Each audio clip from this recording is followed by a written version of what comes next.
Hello guys, welcome to my channel. ఈ రోజు ఈ వీడియోలో ఒక అరాచకమైన దొంగతనం గురించి మాట్లాడుతుంది. సియరా బ్రాస్కమ్ 39 ఇయర్స్ ఓల్డ్ అమ్మాయి న్యూజెర్సీలో జూలై 2024లో ఒక పెద్ద బ్యాంకులో రాబరీ చేద్దాం అనుకుంది. కానీ అసలు ట్విస్ట్ ఏంటంటే ఆమె యూజ్ చేసిన గన్ను రియల్ గన్ కాదు, అది ఒక వాటర్ గన్. ఆ వాటర్ గన్ కి తను బ్లాక్ పెయింట్ వేసి రియల్ గన్ లా కనిపించేటట్టు చేసి రాబరీ చేద్దామని. ఆమెకి ఈ ఐడియా ఎలా వచ్చిందంటే, పోలీస్ ఇన్వెస్టిగేషన్ ప్రకారం బ్రాస్కమ్ సినిమాలు చూసి, టీవీ షోస్ చూసి ఈ ఐడియాను ఫాలో అవ్వాలని అనుకుందంట. కొన్ని సినిమాల్లో క్రిమినల్స్ ఫేక్ గన్స్ యూజ్ చేసి దొంగతనం చేస్తున్నారని ఆమె తెలుసుకుంది. ఆమె ఒక సింపుల్ వాటర్ గన్ ని కొని దానిపై బ్లాక్ పెయింట్ వేసి రియల్ గన్ లాగా కనిపించేటట్టు చేసింది. ఆమె ప్లాన్ ఏంటంటే, ఆ ఫేక్ గన్ తో బ్యాంక్ ఎంప్లాయీస్ ని భయపెట్టి మనీ తీసుకొని అక్కడి నుంచి ఈజీగా తప్పించుకోవాలి అని అనుకుంది. ఇంకా దొంగతనం ఎలా చేసిందంటే, ఫస్ట్ సియారా బ్రాస్కమ్ ప్రిన్స్టన్ న్యూజెర్సీలో ఉన్న టీడీ బ్యాంక్ కి వెళ్ళింది. కోవిడ్ మాస్క్, తన ముఖానికి కోవిడ్ మాస్క్ వేసుకుంది. Red glasses and blue cap వేసుకుంది. తన ముఖం కనపడకుండా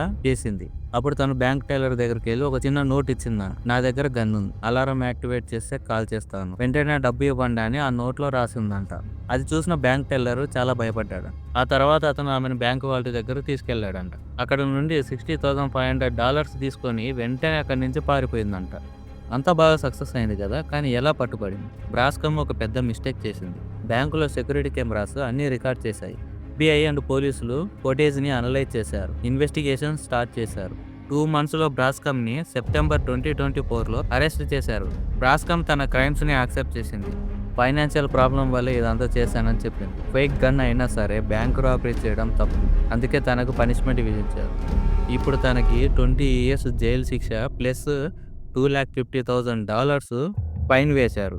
ఇంతకీ మీరేమనుకుంటున్నారు? ఫేక్ గన్తో దొంగతనం చేయడం స్మార్ట్ ప్లానా లేక పోలీస్ మిస్టేకా?